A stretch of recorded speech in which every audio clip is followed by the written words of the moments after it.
pendengar semuanya, dimanapun kalian berada, semoga selalu sehat dan tetap semangat ya. Kembali lagi bersama saya Alea di podcast Cerdas Muda, cerita dan dakwah SMK Muhammadiyah. Tempat kita belajar, menyelami ilmu dari para narasumber yang luar biasa. Pada episode hari ini, kita akan membahas mengenai deep learning. Nah, sudah di studio Bapak Sunardi, Magister Pendidikan. Beliau adalah pengawas ya Pak ya? Pengawas SMA SMK Kota Lubuk Linggau. Selamat datang Pak di Cerdas Muda. Siapa namanya? Alea Pak. Ya. Oke Pak, boleh nggak nih, kan deep learning itu sudah menjadi topik yang populer pada saat ini ya Pak. Boleh nggak cerita sedikit gitu? Ya. Deep learning itu apa sih gitu? Iya. Oke, terima kasih Mbak Alia ya. Iya Pak. Mbak Alia. Saya sangat bangga melihat dari kegiatan audio ya. Iya. Terkait dengan program kalian di sini untuk di SMK Muhammadiyah Lubuk Linggau. Terkait dengan deep learning. Deep learning itu sebenarnya pembelajaran mendalam, Pak. Jadi inti dari pembelajaran mendalam itu para pengajar dan peserta didik, dalam hal ini adalah murid, itu wajib memiliki kesadaran, berkesadaran di mana di dalam pembelajaran itu harus memaknai. Jadi berkesadaran, bermakna, dan dalam proses pembelajarannya itu harus enjoy.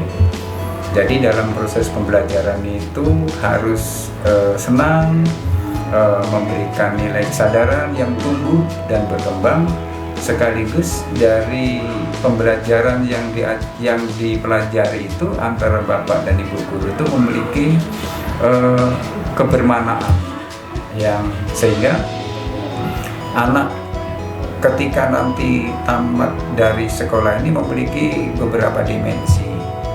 Salah satu dari dimensi yang dikembangkan ada 8 dimensi, yaitu salah satunya adalah memiliki kemandirian, bertakwa terhadap Tuhan Yang Maha Esa, terus memiliki kolaborasi.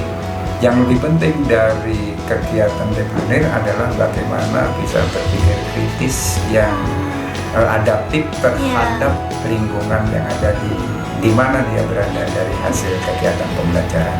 Begitu Mas. Begitu. Wah, jadi deep learning itu sangat menarik ya teman-teman semuanya. Tadi itu kan Pak ada 8 dimensi. Iya, betul.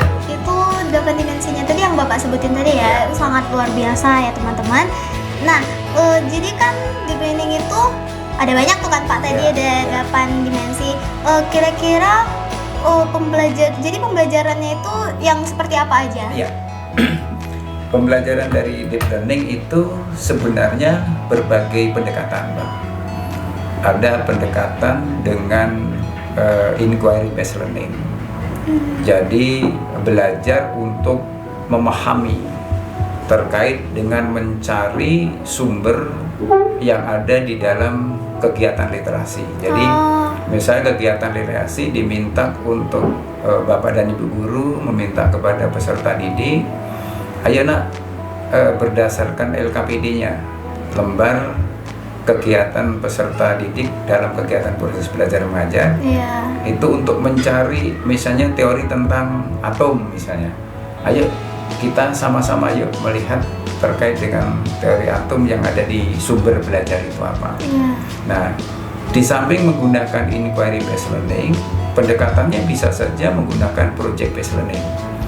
Nah, di dalam kegiatan project based learning itu siswa dihadapkan kepada permasalahan-permasalahan yang terkait dengan bagaimana supaya siswa itu berpikir kritis, bagaimana siswa itu aktif, bagaimana siswa itu berkolaborasi di dalam proses pembelajaran. Jadi antara guru dengan siswa dapat bekerja sama dengan baik dan memiliki kesadaran yang tinggi, tumbuh sehingga belajarnya itu memiliki makna, sangat bermakna. Di samping itu juga ada juga problem based learning. Jadi dihadapkan dengan permasalahan-permasalahan di dalam belajar, misalnya terkait dengan Bank Mini misalnya kan. Apa yang Anda pahami tentang Bank Mini? Bagaimana cara antri Bank Mini? Ketika akan nabung bagaimana? Prosesnya bagaimana?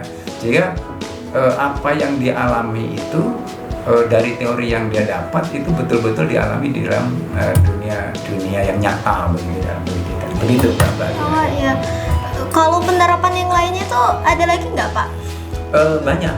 Terkait dengan penerapan dari pembelajaran deep learning, bisa juga dengan menggunakan di samping proyek ya, ada PJBL. Oh, boleh nggak tuh Pak diceritain? Ya, PJBL project based learning itu adalah bagaimana anak-anak itu bersama dengan guru mapel itu untuk memahami sintak yang ada di dalam break learning tersebut, untuk memahami nilai esensi yang ada di dalam yang ada di dalam elemen-elemen dari mata pelajaran sesuai dengan mapel itu. Contohnya begini, kalau misalnya elemennya ya tadi tentang perbankan misalnya.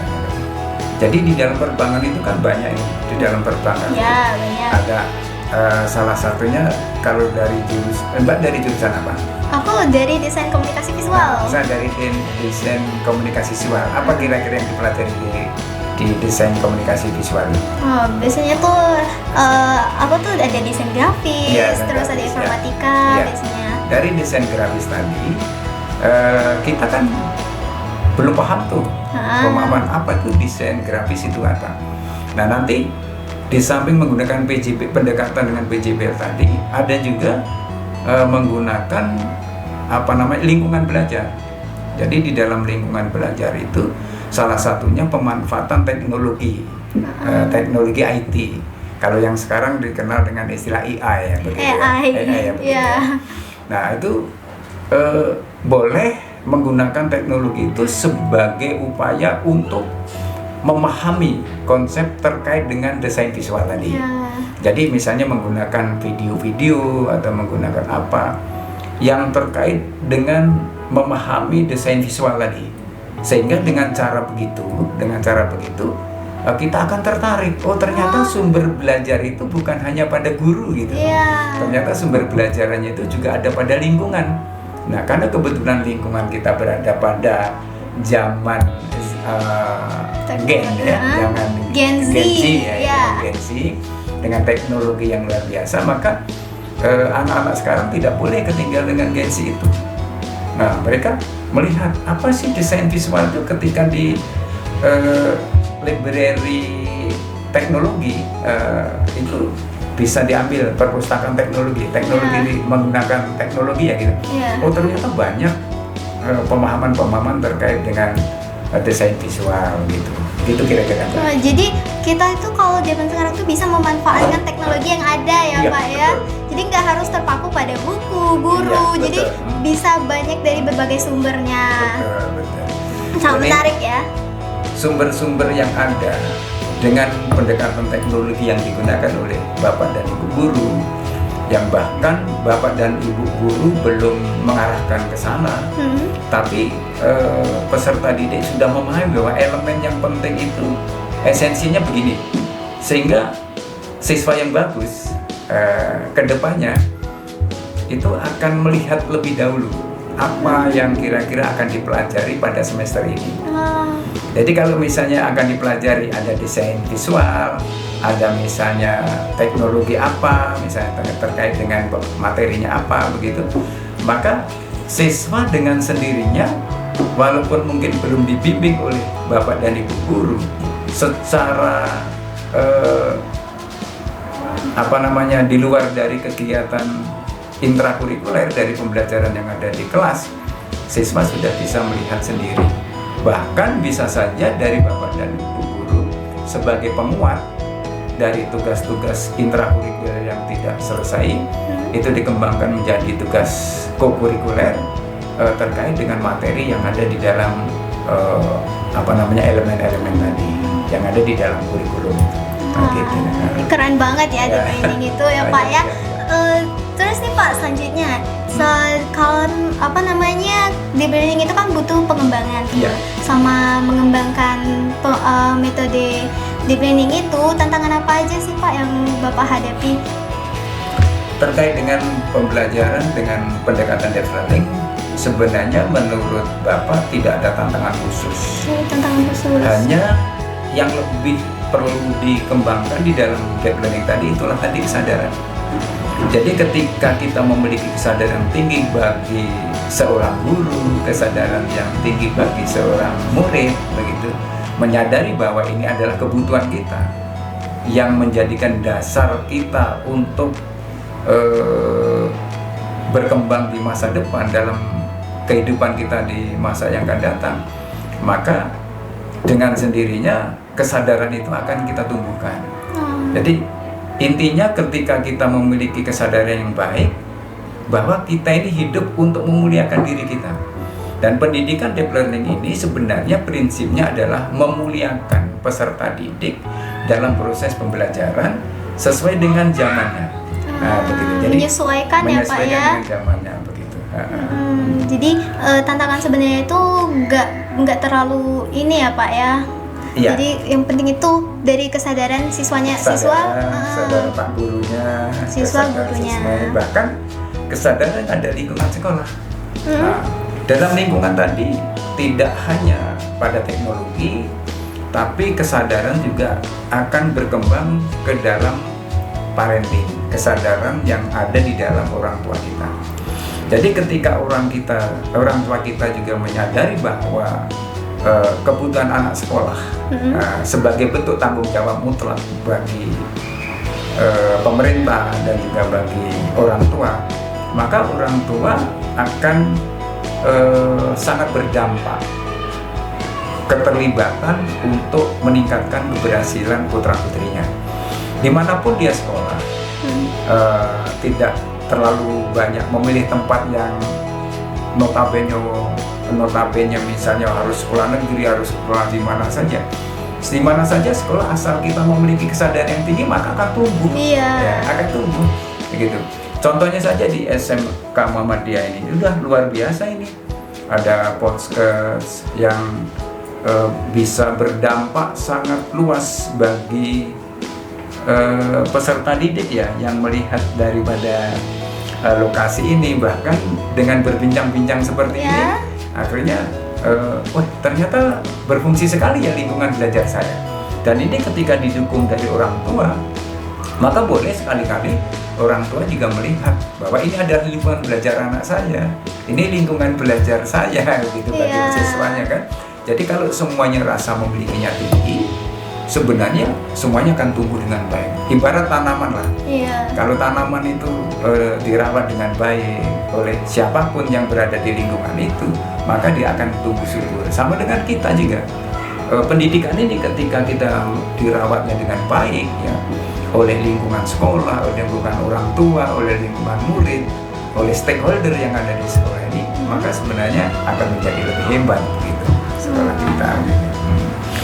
Wah, jadi keren banget ya metode pembelajaran deep learning ini ya Pak ya.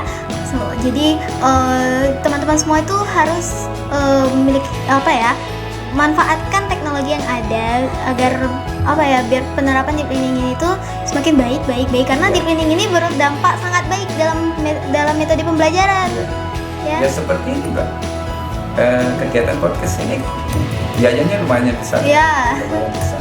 Tapi karena kita menyadari bahwa ini adalah sesuatu yang penting, sekaligus mendalam terkait dengan keilmuannya, maka dengan praktek begini kan luar biasa. Yang selama ini Mbak Lia mungkin wawancara akan bingung apa yang akan ditanyakan. Tapi dengan sudah terbiasa membangun komunikasi, kolaborasi, prinsipnya adalah memiliki kesadaran yang baik, terus ini adalah bermakna dan kita enjoy, maka sambil di podcast juga sambil belajar, akhirnya meningkatkan kompetensi, meningkatkan daya saing, meningkatkan kemampuan ya. Jadi banyak yang diperoleh terkait dengan pendekatan pembelajaran atau deep learning itu. Jadi sangat seru ya deep learning itu ya teman-teman. Baik nih Pak, terakhir close statement pada obrolan kita hari ini nih Pak. Terkait dengan statement yang kita bangun, prinsipnya ayo kita belajar dengan berkesadaran, kita belajar dengan memaknai, dan kita belajar dengan gaya yang santai tapi memperoleh hasil yang maksimal. Jadi antara teman, ketika kita misalnya dengan teman ada yang belum paham terkait dengan komunikasi visual seperti ini, ayo dilatih sama-sama. Karena ketika nanti Mbak Lia tamat, ketika Mbak Lia tamat dengan memiliki kompetensi seperti ini, maka di luar akan menoleh, oh sini itu yang bagus gitu. Nah, coba Lia itu, ayo kita ajak, kita rekrut begitu, sehingga potensinya luar biasa. Potensi kita luar biasa, manfaatkan di lingkungan kita luar biasa. Dengan catatan, bangunlah attitude, hargai diri kita, hargai orang tua kita, hargai guru kita, dan hargai sekolah kita. Karena sebenarnya disinilah pusat kita membesarkan jiwa kita. Jadi sekolah ini kelihatannya sepele, main-main, cuma pakai seragam. Tapi high levelnya ketika sudah tamat dari sekolah itu levelnya, wah ini pendidikan lebih, ini pendidikan lebih. Maka jangan berhenti terkait dengan belajar. Apapun pendekatannya, apapun kurikulumnya, ketika kita belajar dengan berkesadaran, kita memaknai fungsi dari belajar kita, dan kita bahagia dalam proses belajar, maka hasilnya pasti akan maksimal. Ya, terima kasih ya Pak ya mau bincang-bincang, bahkan menjelaskan apa sih itu deep learning dari akar ke akar ya Pak ya. Semoga apa ya, obrolan kita ini menjadi motivasi juga bagi sobat cerdas muda di sana. Makasih ya Pak mau menyempatkan diri ngobrol-ngobrol pada hari ini. Kasih banyak ya Pak ya, semoga sehat selalu. Sama-sama, mudah-mudahan kesehatan tetap berpihak pada kita semuanya. Amin. Baik, sampai di sini dulu episode kita hari ini. Jangan lupa subscribe, like, share, and comment ke teman-teman kalian. Saya Alea pamit undur diri. Nun wal qalami wa mayasturun. Fastabiqul khairat. Wassalamualaikum warahmatullahi wabarakatuh. Bye. SMK bisa. SMK hebat. Hebat. SMK Bisa hebat.